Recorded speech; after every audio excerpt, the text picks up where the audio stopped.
Uy, love! 1 year na rin pala. Grabe, ang bilis, no? Basta, ang masasabi ko lang, thank you po Lord. Nagawa namin.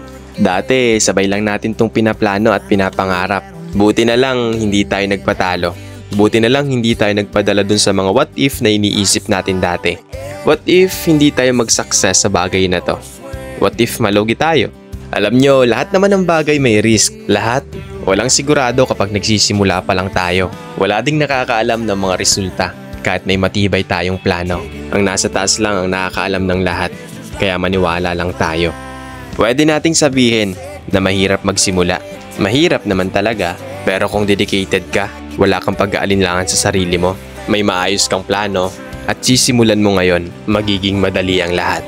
Nag-aaral pa kami ni Sheila ng college nung nagsimula kami. Mahirap syempre dahil iba yung situation namin. Bukod sa school, meron pa kaming small piggery na inaasikaso. Although mama at papa ni Sheila ay nag-aalaga ng mga baboy, syempre iniisip pa rin namin kung paano namin isusupport yung pangangailangan nito araw-araw.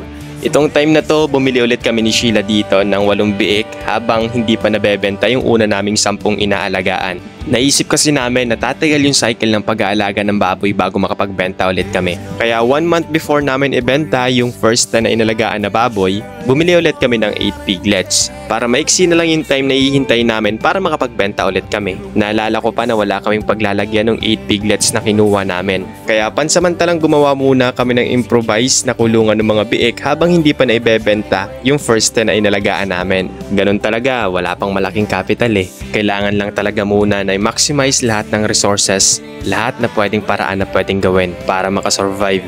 Hindi naman sa lahat ng oras at pagkakataon nasa baba tayo. Papabor din sa atin yung panahon, basta magtiyaga at magsikap lang tayo. Alam nyo ba nung nagsimula kami ni Sheila, ang hawak lang naming pera nun is pangpagawa ng kulungan, pambili ng mga piglets at pandalawang sako or pandalawang bag na pambili ng pakain ng baboy.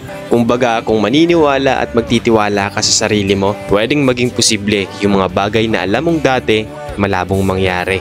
After 4 months, nakapagbenta na kami ng first batch na inalagaan namin. Konting improvement dun sa aming kulungan, pig drinker, at saka yung aming ipunan ng tubig mula sa mga kinita namin or tubo dun sa binenta naming first batch. 8 lang yung binenta namin dun sa 10 inalagaan namin dahil yung 2 itinira namin para gawing inahin. Para sa next cycle na mag-aalaga kami ng baboy, hindi na kami bibili ng biik. Kami na mismo yung magpuproduce ng sarili naming aalaga ang mga baboy. After 4 months again, dumating na yung mga mamimili ng baboy dahil ibebenta na ulit namin yung second batch na inalagaan namin. That time, 7 na lang yung binenta namin. Dahil nagdumi sila na nagdumi na naging dahilan ng pagkawala ng isa. Alam nyo, hindi naman talaga madamot si Lord. Binibigyan lang tayo ng mga challenges, ng mga pagsubok para mas maging matibay tayo. Kumita kami ng 28,000 pesos sa second batch na inalagaan namin dahil inabot namin yung mahal na kilo ng live weight na baboy. Sabi namin ni Sheila, "Love, tamang-tama, malaki yung kinita natin. Pwede na nating pagawa ng kulungan yung 2 nating inahin. Yung capital naman natin na bumalik galing dun sa pinagbentahan natin, gagastusin natin dun sa 2 nating inahin hanggang mga anak." Sige love, magandang plano yan. Ika namin sa isa't isa. Alam nyo, sobrang gaan sa pakiramdam kapag parehas kayo ng goal sa buhay. Yung sabay nyo pinagsisikapan, pinaghihirapan, at pinapangarap ang lahat. After second batch ng pag-aalaga namin ng fattening ni Sheila, tumigil muna kami at nag-focus kami sa 2 naming inahin. Saka kailangan din namin ng break dahil graduating students kami.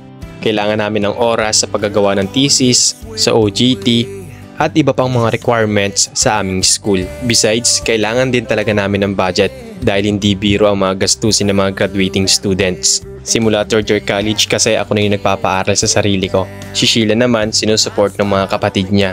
Kaya saktong-sakto yung pag-aalaga namin ng inahin dahil tipid pa sila kumain habang nagbubuntis pa. Dumating din yung time na nagpagawa kami ng extension na kulungan para dun sa aming 2 inahin. Dahil ilang months na lang din, manganak na sila. Kami-kami na lang din yung gumawa ng kulungan namin. Hindi na kami nagbayad ng labor. Ako na lang yung gumawa para mas makatipid kami. Limited lang talaga kasi yung budget kasi kailangan sa pag-aaral.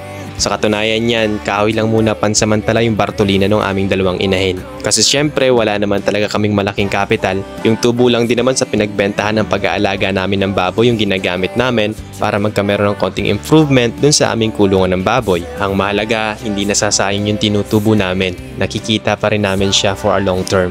At napapakinabangan. Yung dingding ng ginagawa naming bagong kulungan, yari lang yan sa mga slab or mga retaso na pinagpabarasuan dito sa amin. Nagangat lang kami sa flooring ng isang hollow block para hindi mabasa yung kahoy namin at hindi agad mabulok. Kulang-kulang 2 linggo maanganak na yung inahin naming baboy kaya dali-dali namin itong tinapos. At after, inilipat na rin namin yung 2 naming inahin para familiar sila sa environment habang nanganganak sila. Yung pinag-alisan naman nila at mga bakanting kulungan, nakaabang na yan dun sa kanilang mga anak na aalagaan namin. Napagkasunduan namin ni Sheila na lahat ng magiging anak ng 2 naming inahin, aalagaan namin.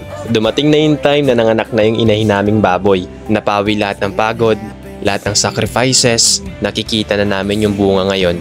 Kahit si Tito at si Tita or Mama at Papa ni Sheila ay nag-aalaga ng mga baboy namin, lagi pa rin kaming tumutulong sa paglilinis at pag-aalaga ng baboy kapag free time kami. Especially nung nanganak yung baboy namin. Grabe yung puyat namin noon 1 week before and 1 week after manganak yung 2 naming inahing baboy. Sa ngayon may 16 piglets kami, tig-8 sila ng anak. Dun sa itim, 9 sana pero syempre part of a business na wala yung isa. Ayan, kumpleto rin sila sa mga turok, especially yung mga inahin namin para safe sila pati na rin yung aming mga biik. Grabe, ang sarap lang sa feeling na yung gusto namin ni Sheila, meron na kami ngayon. Graduate na ako ng college ngayon. Si Sheila naman, hinihintayin lang namin yung graduation niya. Kung nag-aaral ka ngayon, kung may ipon ka, i-invest mo sa opportunity na pwede pang mag-grow yung pera mo. Wala mo ng luho, makukuha mo rin yan. Gawin nating mas makabuluhan yung pagiging estudyante natin.